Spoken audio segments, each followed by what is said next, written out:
जय झूलेलाल। राजा भोज जी नगरी भोपाल मध्य प्रदेश भारत खां मां अशोक छाबड़िया सिंधी शख्सियत में तव्हां सभिनी दर्शकनि जो स्वागत वंदन अभिनंदन थो कयां। अॼु असां सां जेका पुरकशिश शख्सियत जुड़ी आहे उन जे बारे में मां तव्हांखे ॿुधायां।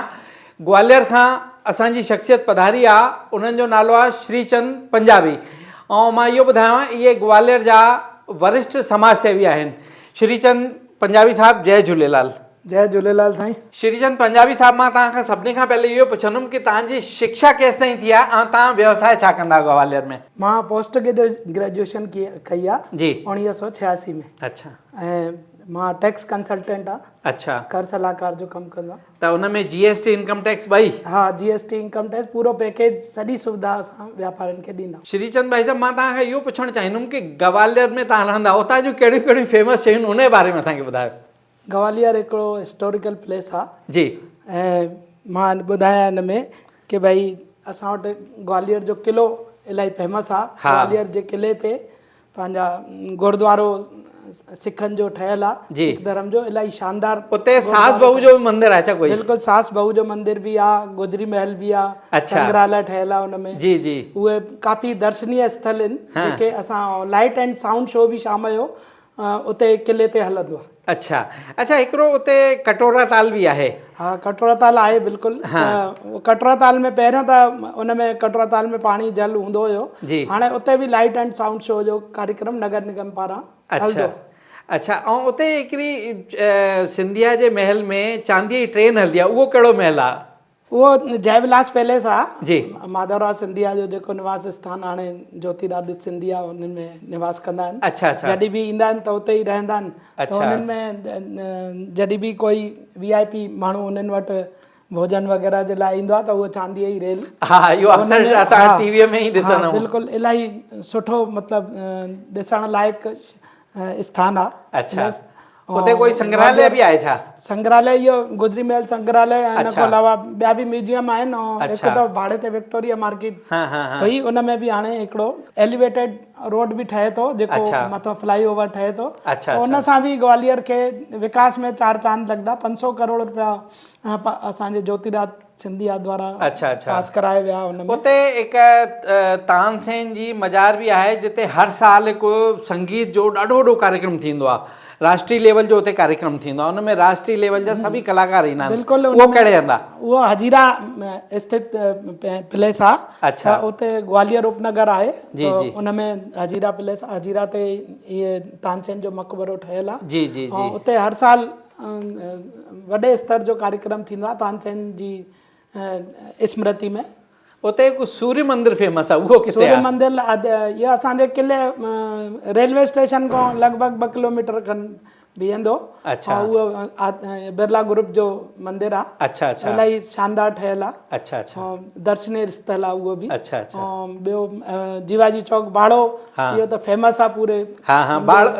बाड़े जे भरिसां शायदि सॼी मार्केटूं वग़ैरह लॻंदियूं। मां भी हिकु बार आयो आहियां, मुंहिंजो ॾिठल आहे। हाँ हाँ बिल्कुलु। बाड़ो हिकदमि पहिरियों खां इलाही डेवलप थियो आहे। उन चौराहे ते कंहिंजी मूर्ति लॻल आहे? जीवाजी राव सिंधिया जी मूर्ति लॻल आहे उन पार्क, विच पार्क में। और चारों तरफ पार्क आहे, माण्हू घुमण लाइ सुबुह जो भी वेंदा आहिनि, शाम जो भी उते मॉर्निंग वॉक इवनिंग वॉक ॿई हलंदा आहिनि, माण्हू वेंदा आहिनि। बिल्कुलु। अच्छा। मूंखे इहो ध्यानु आहे कि बाड़े ते हिकु सिंधी तोलाराम जी दुकान आहे उते, जिते माने उतां जी मिठाई उन्हनि जी फेमस आहे, उन जे बारे में ॿुधायो न कुझु। पाण तोलाराम जी हुया त तेसि ताईं त बढ़िया हलंदो हुयो। उन खां अलावा उन्हनि जे ॿारनि भी बख़ूबी उनखे परंपरा खे लागू रखियो आहे। अच्छा। उन्हनि जे फेमस मिठाई जीअं सिंगर जी मिठाई आहे। अच्छा। ऐं उनजी खोपड़े जी मिठाई आहे, ऐं कराची हलवो आहे। जी जी। इन खां अलावा ॾोठी आहे, साठा, जेके असांजे सिंधी स्वीट सभु मिलंदी आहे उते। अच्छा। ऐं उन खां अलावा जेके उहे शादी विहांव में असांखे ॾे वठि करणी पवंदी आहे सिंधी परिवारनि खे, त उहे भी उन्हनि वटि रेडीमेड ठहियल मिली वेंदा आहिनि सभु। अच्छा। हा हा। अटे जा लड्डू वग़ैरह सीजन जा उहे सभु मिलंदा आहिनि। इहो ॾाढो बढ़िया। माजून वग़ैरह अच्छा सभु उपलब्ध हूंदो आहे उन्हनि वटि। उन्हनि परंपरा खे जारी रखियो आहे। लॻभॻि उन्हनि वटि सिंधी सभु मिठाई मिली वेंदियूं। हा बिल्कुलु मिली वेंदियूं। हरीश ब्रजवानी ऐं उन्हनि जा भाउ अशोक ब्रजवानी, उहे ॿई संभाले रहिया आहिनि तोलाराम जी दुकान खे। तोलाराम जी त हाणे हयात कान्हनि, उन्हनि कंवरराम जी दरबार में बि खोड़ सेवा कई। ग्वालियर में गजक बि इलाही माण्हू ग्वालियर जी पसंदि कंदा आहिनि ऐं ॿाहिरि बि खोड़ वेंदी आहे। अच्छा, ॿाहिरि त गजक उतां जी जेकी तिली आहे, ग्वालियर में जेकी तिलीअ जूं फैक्ट्रियूं आहिनि, उन सां गजक जो निर्माण थींदो आहे, त उहा विदेशनि ताईं ग्वालियर खां दिल्ली वेंदी आहे। और ॿियो टॉफी फैक्ट्री बि उते, जेको उहा टॉफी फैक्ट्री एक्सपोर्ट थींदो आहे हिन जो। गजक ग्वालियर जी बि पूरे देश में ॿाहिरि बि वेंदी आहे। माण्हू जेके महिमाननि खे मिट माइटनि खे वठी मोकिलींदा आहिनि। जी जी, ग्वालियर में हिकिड़ो ॿियो बि असांजो मित्र आहे जेको ॾाढो फेमस आहे, उनजो नालो आहे श्रीचंद पंजाबी। तव्हांजे लाइ कोई बि ग्वालियर में कंहिंखां बि पुछे श्रीचंद पंजाबी किथे रहंदा आहिनि त बराबरि एड्रेस असांखे मिली वेंदी आहे, हुन मकान नंबर और ॿुधाइण जी ज़रूरत न पवंदी आहे। जी जी जी, मुलाकात चाहे कभी भी हो, अपनेपन का एहसास होना चाहिए। श्रीचंद भाई साहब सां असांजी साल ॿी टी साल में हिकु बारी मुलाक़ात शायदि थींदी आहे, लेकिन इन्हनि सां असांखे बिल्कुलु अपनोपन लॻंदो आहे। श्रीचंद भाई साहब, मां तव्हांखां इहो पुछंदुमि कि सामाजिक कार्यक्रमनि में तव्हां सक्रिय रहंदा आहियो, तव्हांजी सामाजिक संस्था बि आहे, उन जे बारे में कुझु ॿुधायो। मां कॉलेज लाइफ खां ई समाज सेवा में रुचि रखंदो आहियां। घणनि सालनि खां? 41 साल थी विया असांखे समाज सेवा में। जी, इन में 31 साल त असां समाज जी साहित्यिक सेवा बि कई आहे। अच्छा, 31 झूलेलाल स्मारक आया, 31 अंक हर साल कढंदा हुआसीं। Very good, very good. Plus जेको असांजो टिपणो आहे, जेको घर में त्योहार, ग्यारस माण्हुनि खे, सत्यनारायण, जेके असां सिंधु संस्कृति में चंड, त इहे त्योहारनि जी जानकारी हर घर में पहुचे, त इन करे असां पिछले 41 सालनि खां इहे टिपणो बि हर साल चेटी चंड ते छापाईंदा ईंदा आहियूं ऐं निशुल्क वितरण कंदा आहियूं हिननि जो। झूलेलाल कल्चरल सोसाइटी पारां इहे कार्यक्रम असां, तव्हांजी संस्था जो नालो झूलेलाल कल्चरल सोसाइटी। अच्छा, ऐं इन में मां कन्वीनर आहियां, हाणे अध्यक्ष बि रही चुको आहियां। त हर दफ़े मटंदा आहियूं असां भाई सिंधी भाषा जे संवर्धन ऐं झूलेलाल भॻवान जी जे प्रसिद्धि लाइ ऐं जेतिरा माण्हू वधीक में वधीक झूलेलाल सां जुड़नि, जी, त उन जे मैसेज जे लाइ असां हर साल हिकिड़ो सिंधी सांस्कृतिक कार्यक्रम बि वॾे स्तर जो कंदा आहियूं, शहर स्तर जो, ऐं ग्वालियर वासी उन जो हर साल इंतज़ारु कंदा आहिनि कि कॾहिं कार्यक्रम थिए थो। अच्छा, उते कोई झूलेलाल मंदिर आहे जिते माण्हू वेंदा हुजनि? 2 आहिनि झूलेलाल मंदिर, हिकु माधवगंज में स्थित आहे, हिकु दानावली में स्थित आहे। ॿई सुठे नमूने सेवा उते रहंदी आहे ऐं काफ़ी मात्रा में माण्हू। 40 टाइम ते त ईअं सम्झ ॿिन्हिनि हंधि 40 ई ॾींहं मेला लॻा पिया हूंदा आहिनि। अच्छा अच्छा, ऐं झूलेलाल चल समारोह वग़ैरह बि निकिरंदा आहिनि, जेके 40 अगस्त माह में 16 जुलाई खां 25 अगस्त ताईं झूलेलाल महोत्सव मल्हाईंदा आहिनि। त हुन में 24-25 अगस्त में चल समारोह वग़ैरह बि निकिरंदा आहिनि, जंहिंमें पूरी ग्वालियर जी जनता जी उन में सम्मिलित थींदी आहे ऐं सिंधियुनि जे लाइ हिकु एकता प्रदर्शित भी थी है। डाढो डाढो सुठो, डाढो बढ़िया। हर मोड़ पर मुकाम नहीं होता, दिल के रिश्तों का कोई नाम नहीं होता। श्रीचंद भाई साहब, मां इहो पुछंदुमि कि तव्हां जेका पंचायत हलाईंदा हो, उन पंचायत में कहिड़ियूं कहिड़ियूं सेवाऊं तव्हां पंहिंजे समाज में ॾींदा हो, उन जे बारे में कुझु ॿुधायो। असां पूज्य सिंध हिंदू जनरल पंचायत लॻभॻि 45 सालनि खां समाज सेवा जे क्षेत्र में इलाही लंबी सेवा करे रही आहे। इन्हनि जा असांजा अध्यक्ष हूंदा हुआ पूज्य ये श्री श्रीचंद वलेचा जी, उहे हाणे हयात कान्हनि, पिछले साल ई पंचायत जे तरफ़ां कुझु ट्रस्ट बि आहिनि तव्हांजा? बिल्कुलु, त उन में असांजा उन्हनि जे मार्गदर्शन में ई 5 ट्रस्ट गठित थिया हुया। अच्छा, जंहिंमें असांजो सभिनि खां पहिरियों सहायता ट्रस्ट वॾी आहे, जेकी प्रति माह 2nd संडे ते गरीब महिलाउनि खे, गरीब परिवारनि खे सहायता आर्थिक भी मदद कंदा आहियूं, प्लस अन्न जी सहायता भी उन में हलंदी आहे। पूरी सहायता सामग्री उन्हनि खे ॾिनी वेंदी आहे, जेको जंहिंजो जीअं घर हली सघे। उन में अटो आहे, दाल आहे, ये शक्कर, चांहि जी पत्ती आहे, पोहा आहिनि, ये सभु आइटम उन्हनि खे ॾींदा आहियूं। तोश, चांहि जा चांहि पत्ती जा पैकेट, ये सभु ॾींदा आहियूं। सहायता में उन्हनि खे उपलब्ध, ऐं 100 रुपया आर्थिक सहायता बि ॾींदा आहियूं। अच्छा, हर 250 कार्ड छपियल आहिनि, ठहियल आहिनि उतां जा। कन्याउनि खे कुझु मदद कंदा हुते? कन्याउनि जी जेकी विवाह, गरीब कन्या विवाह शादी थींदी आहे, त उन में असां 18,000 रुपए जी मदद कन्या जी शादी लाइ। ये मदद आर्थिक कंदा हो या कुछ पेटी ठाहे ॾींदा? कैश ॾींदा आहियूं, नगद ॾींदा आहियूं। अच्छा, नगद इन करे कि भई उहो पंहिंजी सुविधा अनुसार जेको बि ॾाजे सामान या कुझु ठाहे सघे, इन करे उनखे तकलीफ़ न अचे, उन्हनि खे आर्थिक मदद कंदा। मूंखे ख़बर आहे तव्हां कुझु ग़रीबनि बीमार माण्हुनि जी कुझु मेडिसिन सां बि मदद कंदा। बिल्कुलु, असांजे स्वास्थ्य ट्रस्ट बि ठहियल आहे। उन जे माध्यम सां असां जेके बि पर्चा सरकारी अस्पताल जा ईंदा आहिनि दवाउनि जे लाइ, उहे असां उन्हनि खे दवायूं उपलब्ध कराईंदा आहियूं। प्लस सहायता जंहिं ॾींहुं बटदी आहे उते बि हिकिड़ो डॉक्टर वेहींदो आहे दवायूं खणी, उन्हनि 250 महिलाउनि खे जंहिंखे बि जेकी तकलीफ़ हूंदी आहे त उहे दवायूं बि उते उपलब्ध बि थींदियूं। ॿारनि खे शिक्षा जे लाइ कुझु कंदा आहियो तव्हां? ॿारनि जी शिक्षा जे लाइ इहा कि भई असांजो सिंधु शिक्षा चैरिटेबल ट्रस्ट ठहियल आहे। उन ट्रस्ट जे माध्यम सां हर साल 250 खनि ॿारनि खे कंप्लीट किट ॾींदा आहियूं, जंहिंमें जूता मोजा बस्ता कॉपियूं किताब उन क्लास में जेकी उहो नर्सरी खां वठी करे 12 ताईं जे ॿारनि खे उपलब्ध कराईंदा आहियूं। अत्यधिक ग़रीब जेके ॿार हूंदा आहिनि पोइ उन्हनि खे असां उन्हनि जी फीस बि भरंदा। अच्छा, हिकिड़ी ॻाल्हि मां ॿी पुछणु चाहींदुमि कि असांजे सामाजिक दायरे जे अंदरि अॼुकल्ह परिवारनि में ॾाढी टूट फूट हली रही आहे, त मूंखे ख़बर आहे शायदि तव्हां काई ट्रेनिंग बि वरिती आहे हाई कोर्ट जे तरफ़ां थींदी आहे, त उन जे माध्यम सां तव्हां कुझु इहो कुझु कंदा आहियो? तव्हां उन्हनि खे घर परिवारनि खे कुझु जोड़ण लाइ कुझु मदद कंदा आहियो? सुप्रीम कोर्ट जी गाइडलाइन जे अनुसार जी हिकु सामुदायिक जेके काउंसलर उन्हनि उन्हनि खे ट्रेनिंग ॾिनो, उनखे असां मध्यस्थ बि चई सघंदा आहियूं। जी जी जी। त उहे उन्हनि जे लाइ उन्हनि ट्रेनिंग ॾिनी। हर समाज मां उन्हनि 2-2, 3-3, 4-4 माण्हू उतां जी जनसंख्या जे आधार ते खयां। त असांजे ग्वालियर मां बि 3 सिंधी असां आहियूं उनमें मां बि हिकु आहियां जंहिंजी ट्रेनिंग असां हाई कोर्ट जी। तव्हां कुझु परिवार अहिड़ो कोई जोड़िया आहिनि अहिड़ा कुझु जेके टूट फूट जी स्थिति में हुजनि? असां वटि काफ़ी केस ईंदा आहिनि, त उन्हनि में असां कोशिशि इहा ई कंदा आहियूं कि भई वधीक में वधीक परिवार ठही सघनि। असां परिवार जोड़ण जो वधीक प्रयास कंदा आहियूं। पहिरियों प्रयास इहो ई हूंदो आहे कि परिवार ठहे। किथे किथे अहिड़ी स्थिति बि ईंदी आहे कि भई पाण में बिल्कुलु अहिड़ी स्थिति ईंदी आहे कि परिवार ठाहिणु असंभव हूंदो आहे, त पोइ उन्हनि जी असां हुते कानूनी सहायता उन्हनि खे उपलब्ध कराए पोइ मोकिलंदा आहियूं। पोइ उन्हनि जो वकील तलाक कराईंदो, पंचायत तलाक न कराईंदी। पंचायत न कराईंदी आहे तलाक? असां त सोचींदा आहियूं कि तलाक थियणी न खपे। पंचायत जो तलाक मान्य बि न आहे, उहो कोर्ट द्वारा ई थींदो आहे। त पोइ उहो वकील पंहिंजो उन्हनि खे कोर्ट जे तरफ़ां काउंसलर खे इहा ट्रेनिंग ॾिनी वेंदी आहे कि भई तव्हां सॼो मामिलो ॿाहिरां निपटाए करे असां वटि फाइनल खणी अचो त असां हिनखे ओके कंदासीं। कोर्ट कढियो बि इन करे सामुदायिक कि भई जेके समुदाय में हाणे विच में हिकिड़ो उदाहरण ॾियांव। हिकिड़ो केस अहिड़ो हुयो, महिला थाने में केस पहुतो। त महिला थाने में केस उते पहुतो त उन्हनि खां पोइ उन्हनि पहिरियों उन्हनि ई निपटाइण जी कोशिशि कई। त उतां जो काउंसलर जेकी हुई उहा मुंहिंजी परिचित हुई, छोकी ट्रेनिंग उन बि मां सां गॾु वरिती हुई।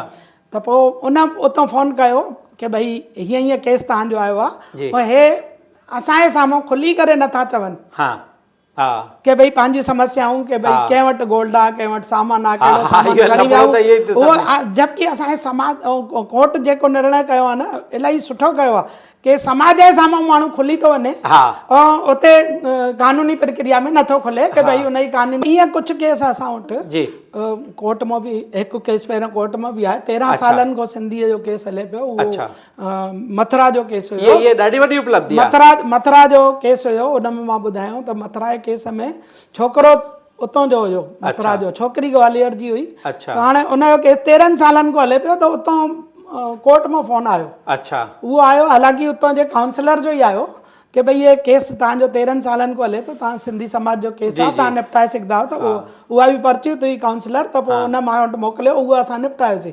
वरी इहो ॿियो केस मां जेको ॻाल्हि कयोमांव महिला थाने वारो, इहो बि असां निपटायोसीं। न इहो ॾाढो सुठो आहे। इहो गवर्नमेंट जेको इहो ठाही आहे प्रक्रिया, इहा ॾाढी सुठी आहे। गवर्नमेंट इन लाइ धन्यवाद जी पात्र है। चिराग की रोशनी से ढूंढा है आपको, श्रीचंद जैसा दोस्त मिलना आसान नहीं होता। भाई साहब, मां तव्हांखां इहो पुछणु चाहींदुमि कि तव्हां एतिरी सामाजिक फील्ड में एतिरनि सालनि खां कमु करे रहिया आहियो, त तव्हांखे कुझु पुरस्कार बि मिलिया हूंदा, उन जे बारे में ॿुधायो। पुरस्कार त काफ़ी तव्हांजे आशीर्वाद सां मिलिया आहिनि जी। बाक़ी हिकु पुरस्कार हाणे 2 साल पहिरियों असांजे कलेक्टर अक्षय कुमार सिंह हुयो, ऊर्जा मंत्री प्रद्युम्न सिंह तोमर हुयो, त SF ग्राउंड ते घुराए करे समाज सेवा जे लाइ अच्छा असांखे पुरस्कृत कयो। ॾाढो सुठो, ॾाढो सुठो। गॾु ई ग्वालियर विकास समिति के समाज जी मतलब ग्वालियर शहर जी सर समाज जी संस्था आहे। अच्छा। त उहा वॾे वॾे अधिकारियुनि जो बि ऐं वॾनि जो समाज सेवियुनि जो बि सम्मान हर साल आयोजित कंदी आहे 15 अगस्त। ॾाढो ॾाढो बधाई। 15 अगस्त ते त उन ग्वालियर विकास समिति भी असांजो सम्मान कयो 15 अगस्त ते। श्रीचंद भाई साहब, पुरस्कार मिलण भी इहो सेवा जो हिकु हो आहे माध्यम कि तव्हांखे सेवा जे लाइ मिलियो आहे। मां भी तव्हांखे सम्मानित थो करणु चाहियां कि भाई तव्हांजो भी इन सेवा जे लाइ ॾाढो ॾाढो सम्मान आहे। धन्यवाद धन्यवाद। भगवान झूलेलाल में है आस्था तो जरूर निकलेगा एक सुगम रास्ता। त श्रीचंद भाई साहब, मां तव्हांखां इहो पुछणु चाहींदुमि कि तव्हां संगीत में भी काफ़ी रुचि रखंदा आहियो ऐं कुझु भजन भी ॻाईंदा आहियो। अगरि तव्हांखे कोई भजन यादि हुजे त असांखे ॿुधायो। बिल्कुलु बिल्कुलु। हाणे झूलेलाल प्रति असां त सभिनि खे चवंदा आहियूं जी सभु कुझु विसारियो पर झूलेलाल खे कॾहिं न विसारियो। जी जी जी। आयो लाल सभई चओ झूलेलाल। ॾींदो सभ खे ॾींदो मुंहिंजो लालण सभ खे ॾींदो ॾींदो सभ खे ॾींदो मुंहिंजो झूलण सभ खे ॾींदो झोल जलेबी झूलण दर ते तुंहिंजी झोल भरींदो ॾींदो सभ खे ॾींदो निर्धन खे थो करे निहाल निपुटनि खे पुट ॾे थो लाल अंधड़नि खे अखियूं मिलनि हितां मोहताजनि खे मिले थो माल अगड़ो सखी सभ जो आहे दुनिया जो तो अर्ज अघाए जेको आयो श्रद्धा धारे तिनखे की न छॾींदो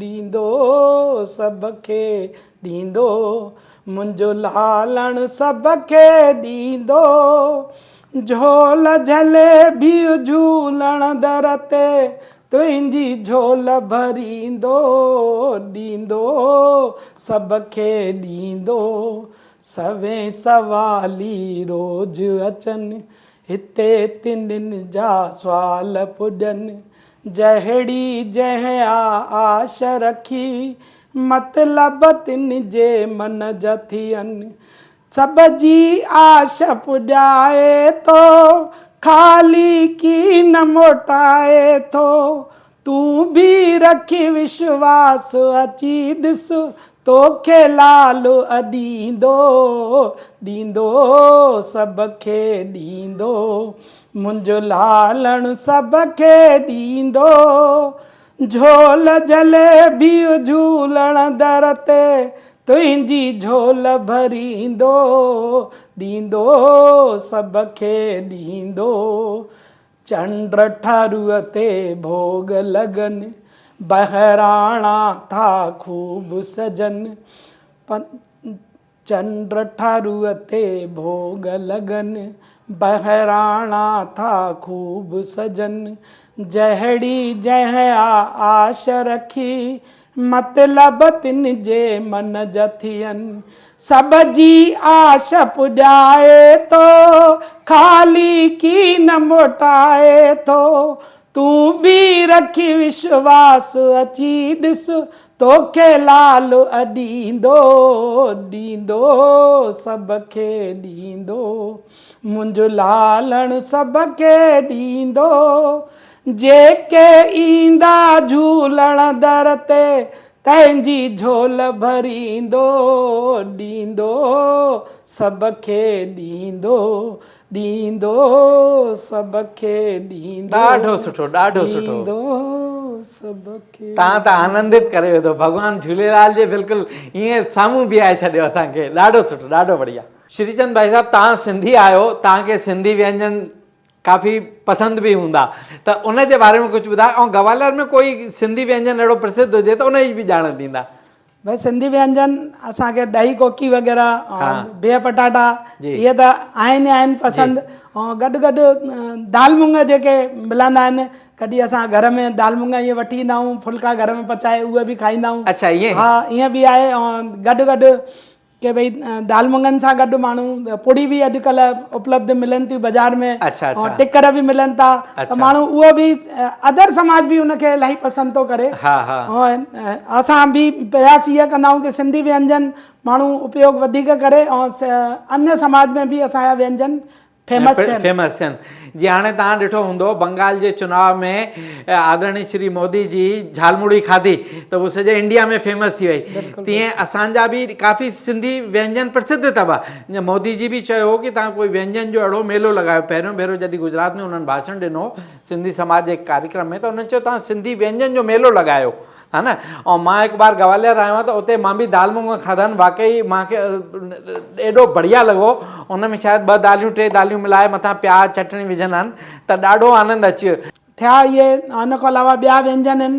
विच विच में भारतीय सिंधु सभा जी महिला शाखा द्वारा बि इहे व्यंजन जा मेला बि लॻाया आहिनि। कई दफ़ा अन्य संस्थाऊं बि कार्यक्रम आयोजित कंदियूं रहंदियूं आहिनि। त असांजा जेके सिंधी, बाक़ी मां तव्हांजे हिकु इंटरव्यू में इहो ॿुधो हुयो कि भई जेकी सिंधियत विलुप्त थी थींदी वञे, वरी हिकिड़े असांजे कंहिं भाउ चयो विलुप्त कॾहिं न थींदी सिंधियत।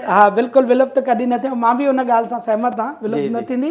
ऐं गॾु मां इहो तव्हांखे ॿुधायां, टिकाणा मंदिर, झूलेलाल मंदिर टिकाणा जेके कंहिं बि समाज जा आहिनि, पंहिंजे पंथ में बटिजी विया आहिनि सिंधी।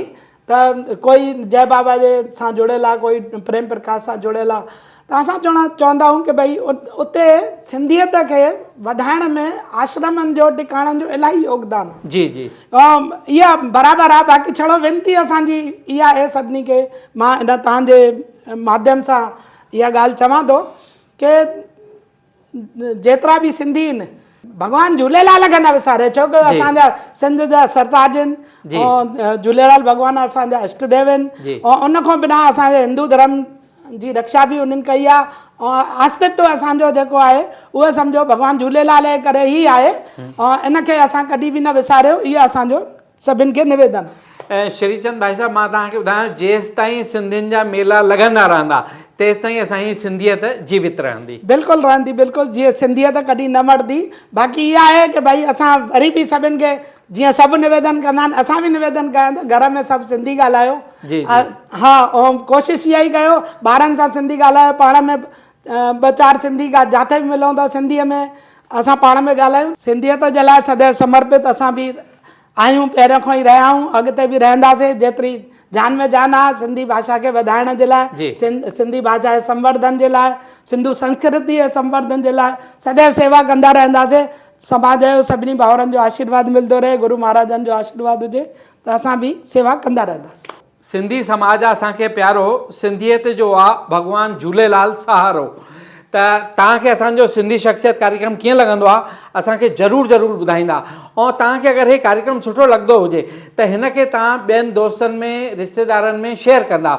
मुंहिंजो मोबाइल नंबर अथव 9229430047। यदि तव्हांखे कोई सुझाव ॾियणो हुजे त ज़रूरु ॾींदा।